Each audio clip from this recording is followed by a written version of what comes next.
July 1944, Normandy. The German machine gun crew is dug into a hedgerow position. They've got an MG-42, 1,200 rounds per minute, best machine gun in the world. The gunner is a veteran of the Eastern Front, Kursk, Stalingrad. He's held positions exactly like this one against Soviet infantry for days at a time. An American patrol appears in the next field. He opens fire. Americans drop, most of them diving for cover. They disappear into the hedgerows. The German sergeant waits. He knows what comes next. On the Eastern Front, what comes next is more Russians. Hundreds of them, wave after wave, charging his position. You fight until your barrel melts or you run out of ammunition. 10 minutes pass. No attack, no flanking attempt. Just silence. Then he hears American voices. Radio chatter, someone calling in coordinates. 15 minutes later, his position ceases to exist. German veterans who survived both fronts, the East and the West, said something that surprises most people. The Eastern Front was savage, brutal. A war where surrender meant death and combat was measured in bodies. But fighting Americans was worse. Not harder in the traditional sense, worse. Because against the Soviets, skill kept you alive. Against Americans, skill was irrelevant. You couldn't outfight a factory. You couldn't outshoot a logistics network. You couldn't outmaneuver unlimited ammunition. Here's what you're about to learn. Why German tactical superiority meant nothing against America. Why positions that held for weeks against Soviets fell in minutes against Americans. And why every military in the world now tries to fight the way Americans fought in 1944. But first, I need to destroy a myth you've probably believed your entire life. Quick request before we get into this. Drop a comment telling me where you're watching from. Last video had viewers from over 50 countries. Let's beat that. And if you want the real history instead of Hollywood nonsense, hit subscribe. Alright, let's get into it. You've heard this one before. American soldiers were soft, coddled. They relied on firepower because they couldn't fight man to man. You hear this from armchair historians, YouTube comments. Even some books repeat it like fact. Here's the thing, it's mostly garbage. Yeah, German infantry training was more rigorous. Yeah, Wehrmacht small unit tactics were often superior. German soldiers had years of combat experience. Americans were learning on the job. But soft? Let me give you some numbers. American infantry divisions in Europe suffered average casualty rates of over 100% during the war. That means statistically, every original soldier was killed, wounded, or captured, and then replaced by someone who was also killed, wounded, or captured. At the Heydte Forest, some American rifle companies took 300% casualties over 3 months. 300%. The same positions filled and emptied 3 times over with dead and wounded men. Those aren't the numbers of soft soldiers. Those are the numbers of men who kept attacking into machine gun fire because the mission demanded it. One German NCO captured in Normandy told his interrogators something I find genuinely fascinating. He said, "Your men die the same as ours, they scream the same. They're just as afraid, but you have so many, and they never stop coming.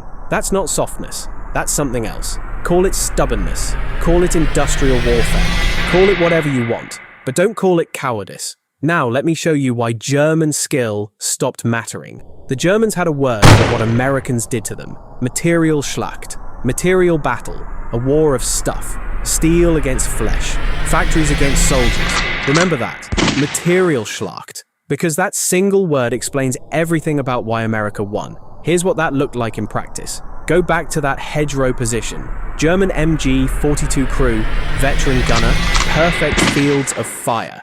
Against Soviet infantry, here's what happens. Russian scouts probe the position. They take fire and pull back. An hour later, a company attacks. The MG-42 cuts them down. Dozens fall.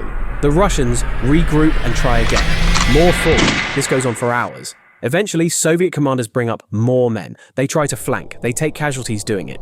By nightfall, maybe they've overrun the position. Maybe they haven't. Either way, it took hundreds of men and most of a day.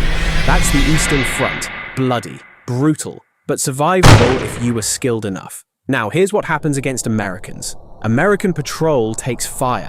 They don't assault, they don't flank, they drop behind cover and someone reaches for a radio. 12 minutes later, shells start falling. Not a few shells. Concentrated fire from a dozen guns simultaneously. The position doesn't get suppressed, it gets deleted. craters where foxholes used to be, the machine gun buried under rubble, and the American infantry haven't lost a single man. They just walk through what's left. That's material Schlacht. That's why skills stopped mattering. Let me give you the numbers that kept German commanders awake at night. Roughly 70% of Wehrmacht casualties on the Western Front came from artillery and air attacks.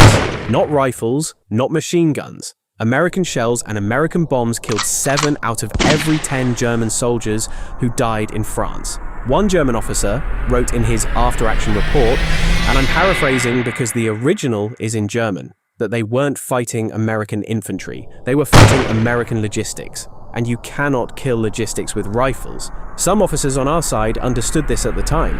American commanders knew their infantry was less experienced than German infantry. They simply didn't care. Why send 10 men to clear a bunker when one radio call brings enough artillery to eliminate the bunker, the hill it's sitting on, and the 2 hills behind it? Ammunition was cheaper than lives. Cold calculation. But it kept American mothers from getting telegrams. And then there was the sky. By 1944, the Luftwaffe had effectively ceased to exist over Western Europe.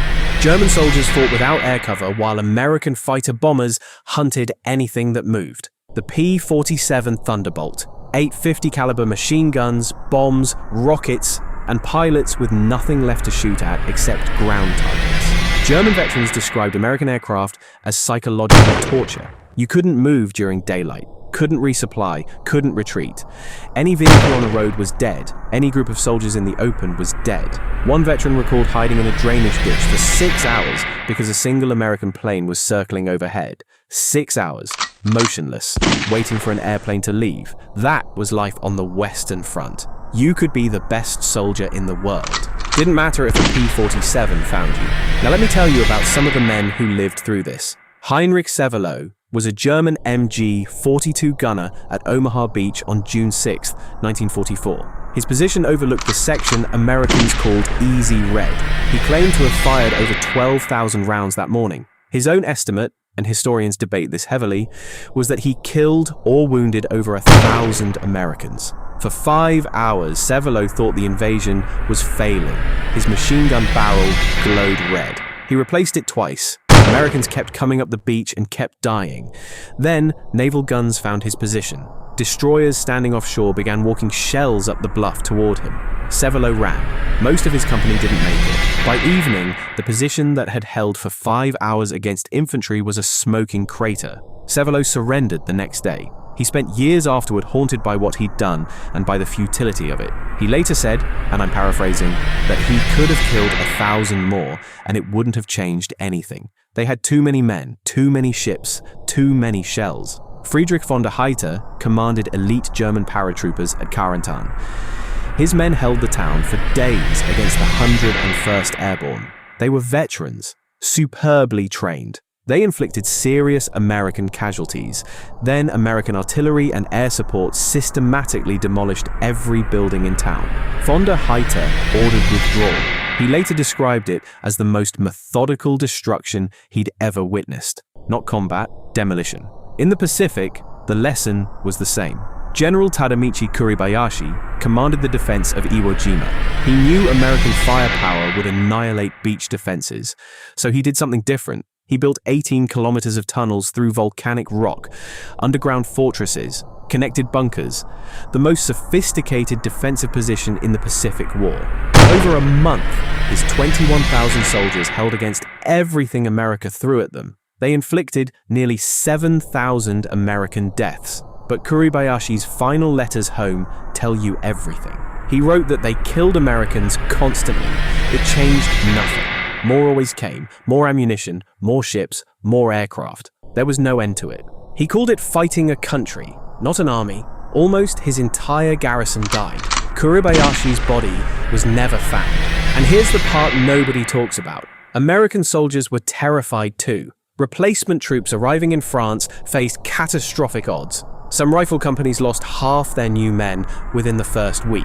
Half. Before they learned where to stand, how to dig in, when to move. German veterans had a saying, survive the first 3 months and you might survive the war.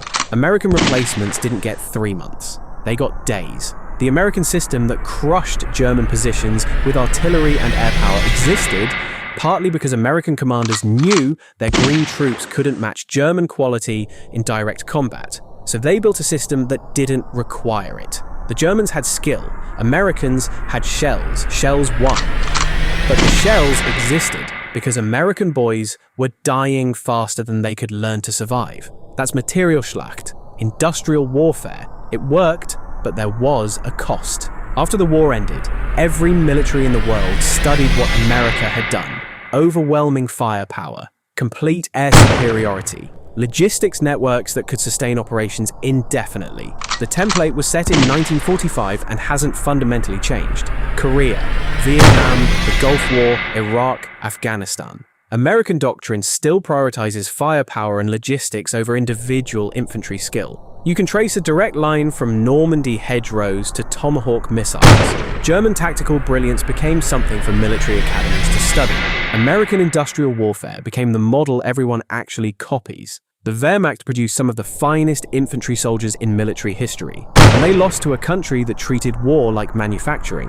One German general, captured near the end of the war, tried to explain what fighting Americans was actually like. He said the American soldier wasn't a warrior in the classical European sense. He didn't seek personal glory, didn't care about honor in combat. He just wanted to accomplish his mission with minimum risk to himself and maximum destruction to his enemy. And that, the general said, made him more dangerous, not less, because you can defend against warriors. Warriors take risks, make mistakes, create opportunities. You can't defend against a system.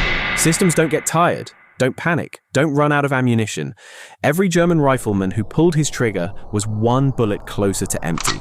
Every American radio call brought unlimited firepower. So, here's my question for you. German soldiers were better trained, more experienced, fighting from prepared positions, and they got erased by factories and logistics. Does that mean American soldiers were actually dangerous, or just the machine behind them? And here's the harder question. Is there a difference? Drop your answer in the comments. I want to see this fight. If this changed how you think about World War II, hit that like button and subscribe for more history that cuts through the mythology. Thanks for watching.